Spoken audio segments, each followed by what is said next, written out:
bonnes choses qu'il t'aime. Cette femme disait des bonnes choses. Ce n'est pas parce que quelqu'un t'encourage qu'il t'aime. Quelqu'un peut t'encourager, mais pour détruire ta vie un jour. Ce n'est pas parce que quelqu'un te prêche la saine doctrine que c'est toujours Dieu. Elle disait la vérité, c'était la saine doctrine, mais le diable était derrière. Le diable sait réciter les versets. Il a récité des versets lorsqu'il a tenté Jésus. Mais ce n'est pas parce qu'il récite des versets qu'il est dans la vérité. Élie passe par des moments difficiles. Et Dieu veut relever son serviteur. Dieu veut réveiller son serviteur. Et Dieu vient au travers d'un vent violent. Élie regarde. Il dit, Dieu n'est pas là. Bonne chose qu'il t'aime. Cette femme disait des bonnes choses. Ce n'est pas parce que quelqu'un t'encourage qu'il t'aime.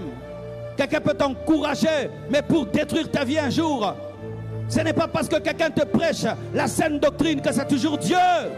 Elle disait la vérité, c'était la saine doctrine, mais le diable était derrière. Le diable sait réciter les versets. Il a récité des versets lorsqu'il a tenté Jésus.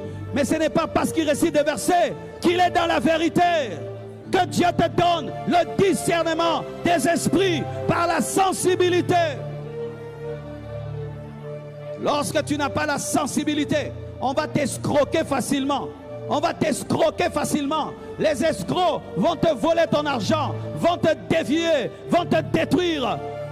Cette femme était dans l'escroquerie. Elle prophétisait pour donner l'argent à ses maîtres. Elle a prophétisé sur Paul parce que c'était la nouvelle doctrine qui était à la mode, qui avait du succès. C'était une stratégie financière. Mais lui, il a discerné cela. Il a détruit ce projet. Je prie que tous ceux qui sont sous l'emprise d'un escroc, que Dieu vous ouvre les yeux. Je prie que quiconque ici est sous l'emprise d'un escroc, tu lui as donné ta confiance, mais il est escroc, que Dieu t'ouvre les yeux, que Dieu t'ouvre les yeux. Cette femme voulait démolir Paul, mais elle disait la vérité.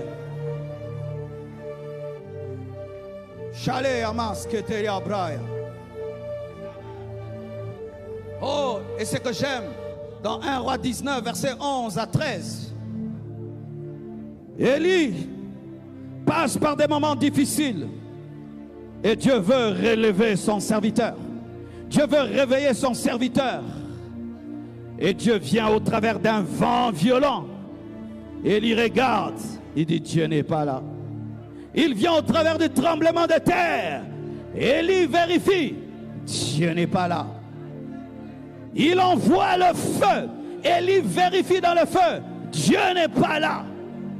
Comment? Le Sinaï, c'était le tremblement de terre, c'était la tempête, c'était le feu. Mais Dieu n'est pas dans une méthode. Ce n'est pas parce que Dieu hier t'a parlé d'une manière qu'il va te parler de la même manière. Élie est monté à un niveau de sensibilité. Et tout d'un coup, le Dieu qui avait crié au Sinaï, le Dieu qui avait parlé au travers du buisson ardent, le Dieu qui avait parlé au travers des tremblements de terre au Sinaï, le même Dieu vient et il parle dans un murmure doux et léger. Et quand Élie entend le murmure, il dit Dieu est là et il se couvre. Dieu un jour te parlera simplement sans crier. Dieu un jour te parlera, même quelqu'un ne dit pas Dieu a dit. Il dit seulement je te conseille, mais c'est Dieu. Dieu un jour parlera au travers de quelqu'un qui n'a pas une apparence pour t'épater, mais c'est Dieu. Respectez les murmures doux et légers. Respectez les murmures doux et légers. Respectez les murmures doux et légers. Les murmures doux et légers, ça peut être quelqu'un qui a un grand avenir, mais qui vient dans la simplicité. Le royaume des cieux, des fois, vient sans éblouir le regard. Dieu peut t'envoyer quelqu'un qui est comme Jean-Baptiste. Il s'habille en peau d'animaux, mais c'est lui le précurseur de Jésus. Ne dis pas Dieu pour me parler. Il faut que tu parles comme ça, comme ça. Il n'est pas obligé de parler dans le feu. Il n'est pas obligé de parler dans la tempête. Il n'est pas obligé de parler dans le tremblement de terre. Il parle comme il veut. Et des fois, tu entreras dans un jeûne et tu dis, un ange va m'apparaître, Jésus va m'apparaître. Aucune apparition, rien. Il te donne seulement un verset biblique. Il te donne seulement un verset biblique. Et cela est suffisant. Kenneth Hagin, l'un des grands hommes de Dieu aux États-Unis, ça avait été transformé par un verset biblique. Un verset. Tout ce que vous demanderez en priant, croyez l'avoir reçu et vous le verrez s'accomplir. Ce verset-là, Dieu lui a donné. C'est tout. Avec ce verset, il a commencé à arracher les cancers. Tu as un cancer, il arrache ça. Il a commencé à prier. Les malades étaient guéris. Il a fondé l'un des plus grands ministères aux États-Unis. Un verset biblique. Murmure doux et léger. Pourquoi tu veux que Dieu te parle comme tu veux? C'est lui le chef. Il peut te parler par un songe lundi. Mardi, il ne te parle pas par le songe. Il te dit ouvre ta Bible. Je connais un homme de Dieu. Il ne dit jamais Dieu m'a dit. Il dit toujours je te conseille. Et si tu prends ces paroles à la légère, tu vas croire que Dieu ne lui a pas parlé. Lui il dit seulement je trouve bon, hein, je trouve bon. Mais il a le Saint-Esprit. Tu peux prier et tu dis Dieu parle-moi. Et tu entends, tu attends entendre une voix. Mais tu veux seulement sortir en embouteillage. Tu veux rentrer comme ça en embouteillage. Tu veux aller comme ça en embouteillage. Dieu t'a parlé, il ne veut pas que tu puisses partir. Dieu parle de plusieurs manières. La sensibilité spirituelle te permet d'entendre quand Dieu ne crie pas. Parce que lorsque tu as une oreille sensible, même si quelqu'un ne crie pas, tu entends. Frères et sœurs, tu as besoin de développer l'oreille spirituelle. Ou même quand Dieu parle dans ton cœur, tu entends comme si il parlait par l'oracle, comme s'il avait pris un baffle quand il parle dans ton cœur. Tu sais, des fois même Dieu peut te parler, il ne dit rien. Tu sens seulement une émotion en toi. Tu sens un dégoût. Dieu t'a dit arrête. Ou des fois tu sens une grande joie. Tu dois faire. Dieu te dit continue. Il n'est pas obligé de mettre des mots.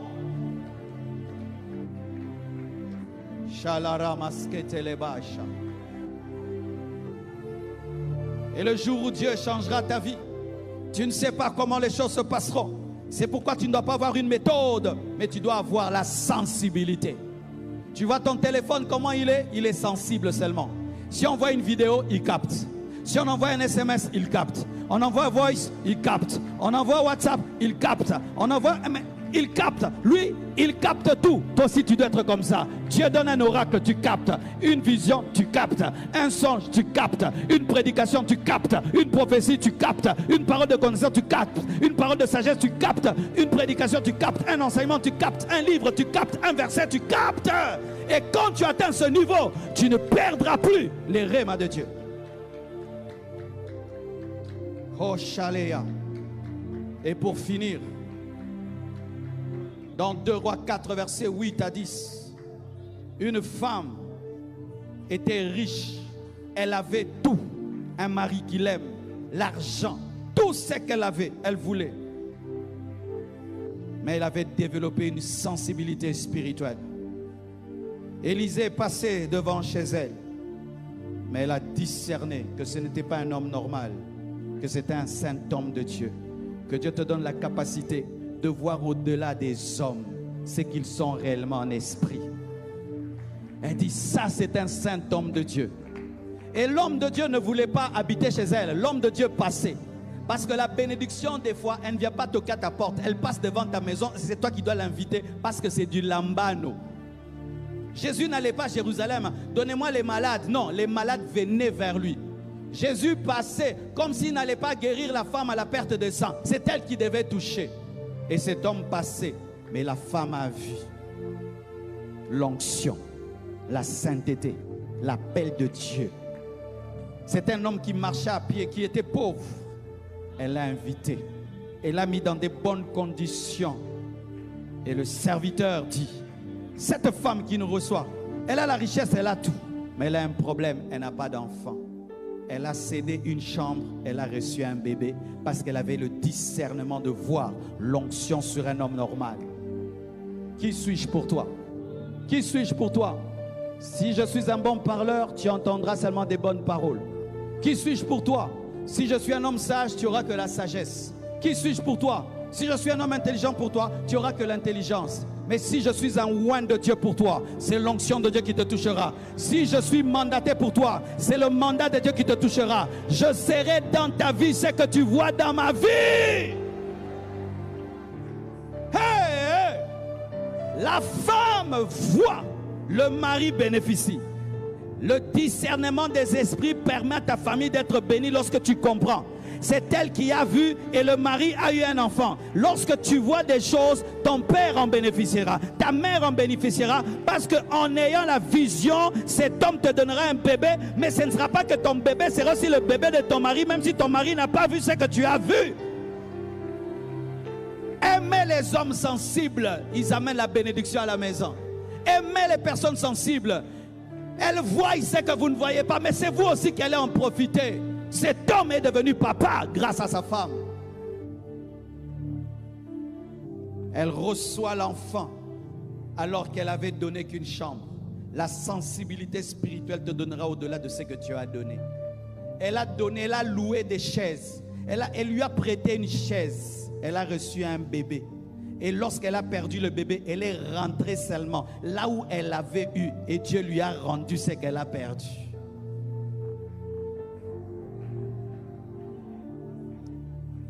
Mes frères et sœurs, tout ce que je vous prêche, je le vois. Vous savez comment mon pasteur m'a imposé les mains? Mon pasteur nous formait, on était des enfants de 18 ans, 19 ans, 20 ans. Il jeûnait pour nous, il nous imposait les mains, il nous enseignait. Les gens lui disaient, tu perds ton temps sur ces gamins, sur ces enfants, tu perds ton temps. Mon pasteur nous avait formés, mais il ne croyait pas en nous. Il pensait qu'on ne captait pas son message, qu'on était incapable de redire ce qu'il prêchait. Et il a été dans le doute. Il disait qu'il allait nous consacrer, il ne nous consacrait pas. Il reportait, il reportait. Un jour, mes frères, je vais aller à l'église. Normalement, pour m'asseoir seulement et dire Amen. Dieu me dit, prie, je prie. Prie encore, je prie. Prie encore, oh, prie encore. J'ai dit, mais comment je vais prier beaucoup comme ça? Moi, je vais seulement m'asseoir. Prie. Il m'a fait prier comme si j'allais prêcher. Mais je n'étais pas au programme. En ce temps-là même, je ne prêchais jamais à l'église. Et puis je vais m'habiller normalement. Il dit, porte tes meilleurs vêtements. Oh, mais comment ça? Tu me fais beaucoup prier et tu me dis de bien m'habiller. Qu'est-ce qu'il y a aujourd'hui? Fais seulement. J'arrive, mes frères, je m'assieds devant. Mon pasteur envoie quelqu'un m'appeler. Le pasteur chez nous s'asseyait devant. Et moi, je m'assieds toujours devant là. Et monter en haut là-bas, c'était grave. On me fait monter en plein culte devant. Et je m'assieds à côté de lui. Et puis il me regarde.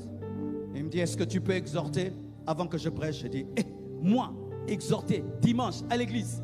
J'avais jamais même prêché en semaine. Je voulais dire non. L'Esprit me dit, dis oui. J'ai dit oui, je vais exhorter.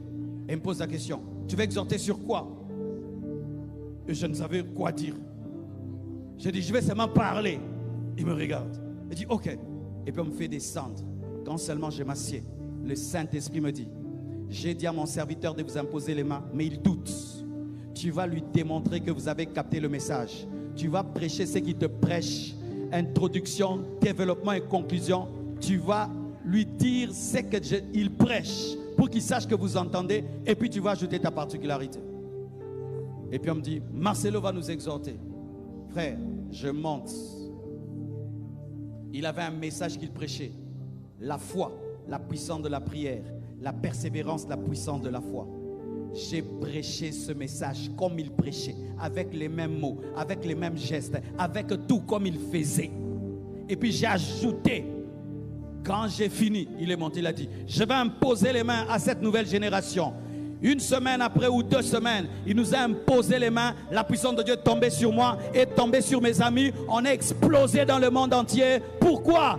J'ai senti que ce jour-là n'était pas un jour comme tous les autres. Le ciel était bleu, mais spirituellement, il y avait quelque chose. C'était un matin comme les autres, mais je sentais quelque chose. Nzamba peso sensibilité pour betanzadité. Nzamba peso sensibilité pour betanzadité. Oh, donne-moi un amen. Il y a des jours qui ne sont pas comme les autres jours. C'est le jour. C'est le jour. Si je n'avais pas prié, Si je ne m'étais pas préparé, j'allais échouer et j'allais condamner toute une génération. C'est pourquoi quand tu te réveilles le matin, capte le ciel. Capte le ciel. Seigneur, c'est comment cette journée? Terrible. Terrible? Oui. Mais je ne sens rien. C'est terrible. Sois prêt. Sois prêt. Et quand tu sors, tu es aux aguets. Tu es aux aguets. Tu sais que quelque chose va m'arriver aujourd'hui. Mais quand tu n'as pas la sensibilité, un jour extraordinaire, tu ne seras pas prêt. Tu seras comme quelqu'un qui en a fait une passe, mais tu n'étais pas à l'endroit pour recevoir la passe. Qui sont les meilleurs buteurs? Les meilleurs buteurs sont des gens qui savent se placer à l'endroit où la passe doit arriver avant la passe et qui se synchronisent à la trajectoire du ballon et à la vitesse du ballon. Et quand ça arrive, hop, pourquoi? Ils savaient que Zoya boye, Napenoya Kotoyo, et puis nos bêtes à boye. Place-toi. Et il faut quoi? La sensibilité.